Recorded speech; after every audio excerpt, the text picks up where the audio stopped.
Maxing out is not the devil. Although it's certainly optional for a lot of lifters, that doesn't mean that you should disregard it completely or that it's a worthless form of training.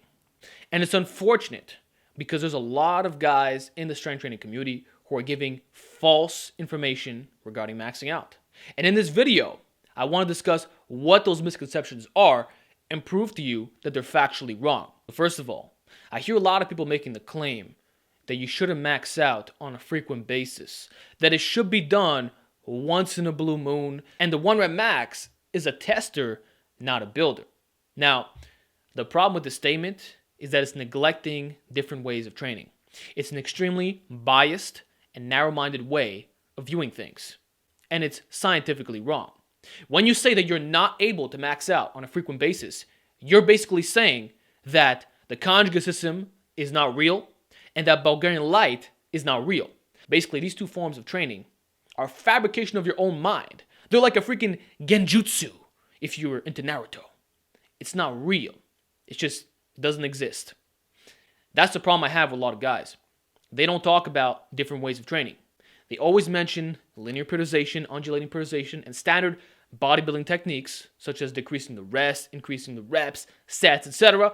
Yet, they never talk about concurrent periodization, basically the conjugate system, or Bulgarian light.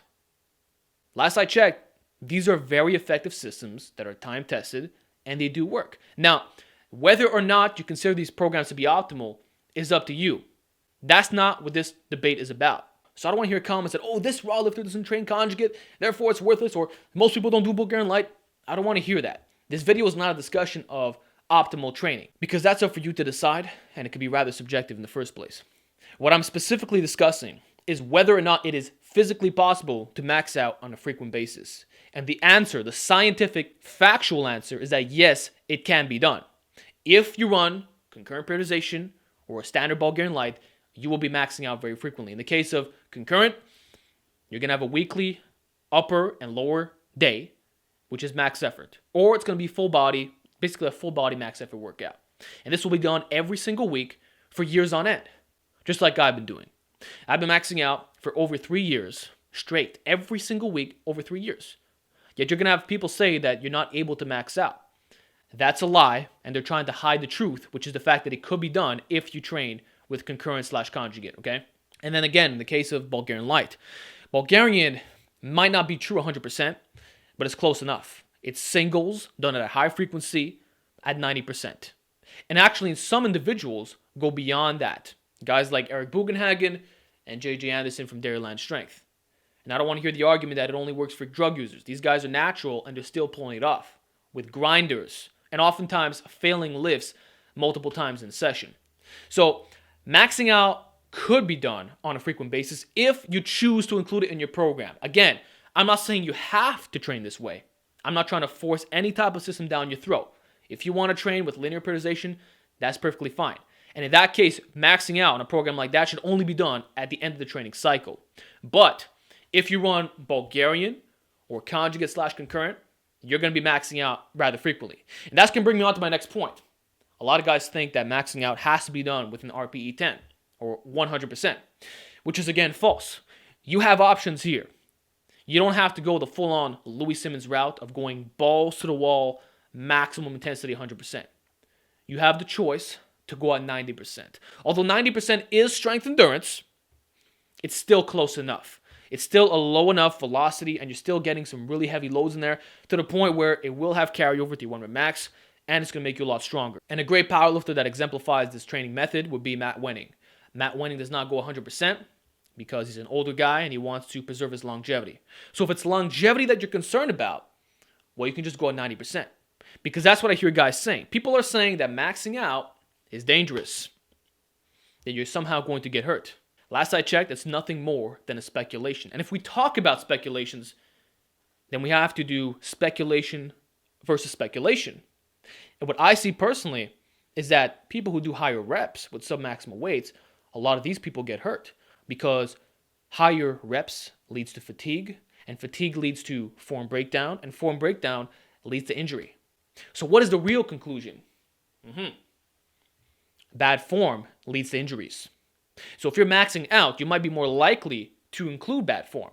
But if you're not using bad form and you have the structural integrity, you have the mobility, you have the form down, you have the muscular strength and development to handle these loads, where is the injury going to arise? Where? Again, it's nothing more than a speculation. One may say that it is more stress on the joints. Fine. But the counter argument is that maxing out frequently can strengthen the tendons and ligaments. And that's why a lot of guys who run Bulgarian don't get hurt. I'm talking about naturals here.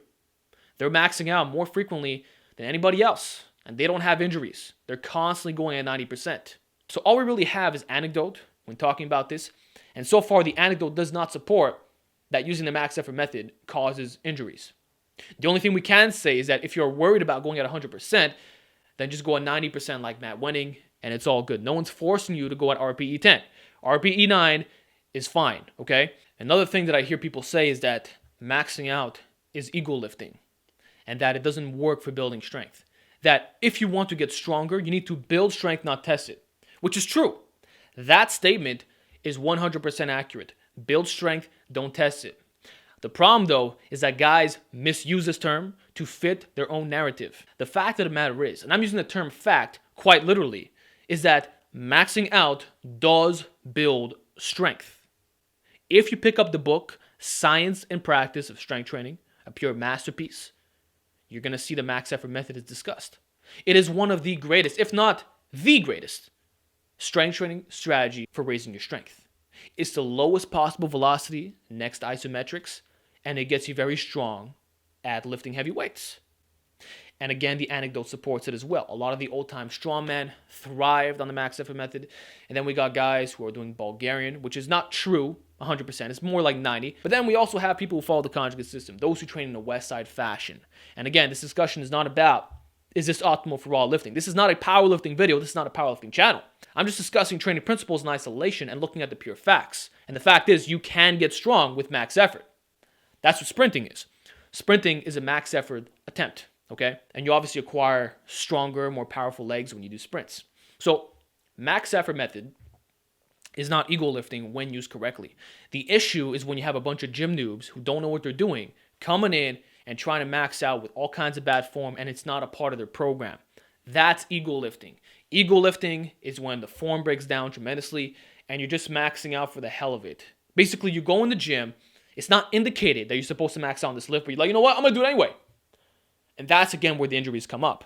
You see, all of these problems that people talk about could be avoided with proper programming. If you have assistance work, such as band face pulls to hit the rotator cuffs and the rear delts, you're doing a lot of rows to correct any kyphotic posture that might develop from horizontal pressing, you're hitting your lower back and abs to remain titanium in that area, because remember, not everybody's blessed, okay? You're doing that, you're tractioning the hips, the lower back, you're working your hamstrings, you're doing all these things, mobility work. If you're doing all that, and you're running a system that has you do volume and intensity, okay? You're not going to get hurt in most cases. Most people don't get hurt from that.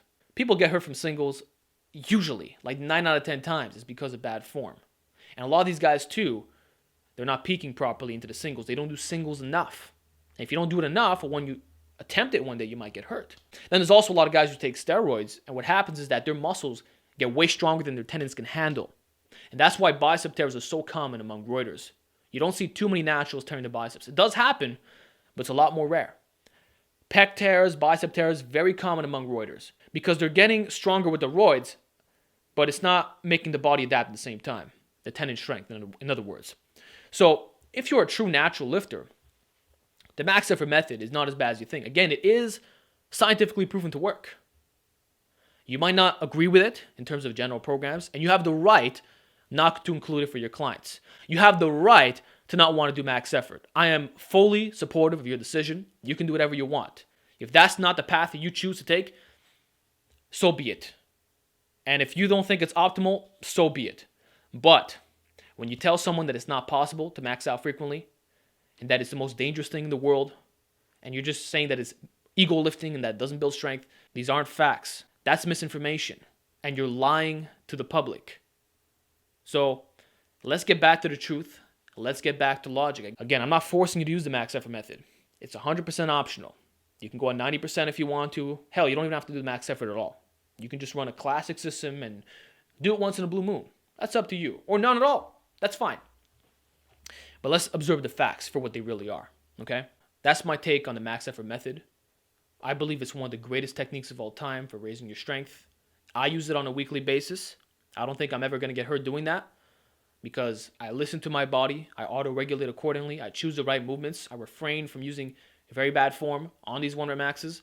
And I make sure that everything is in check.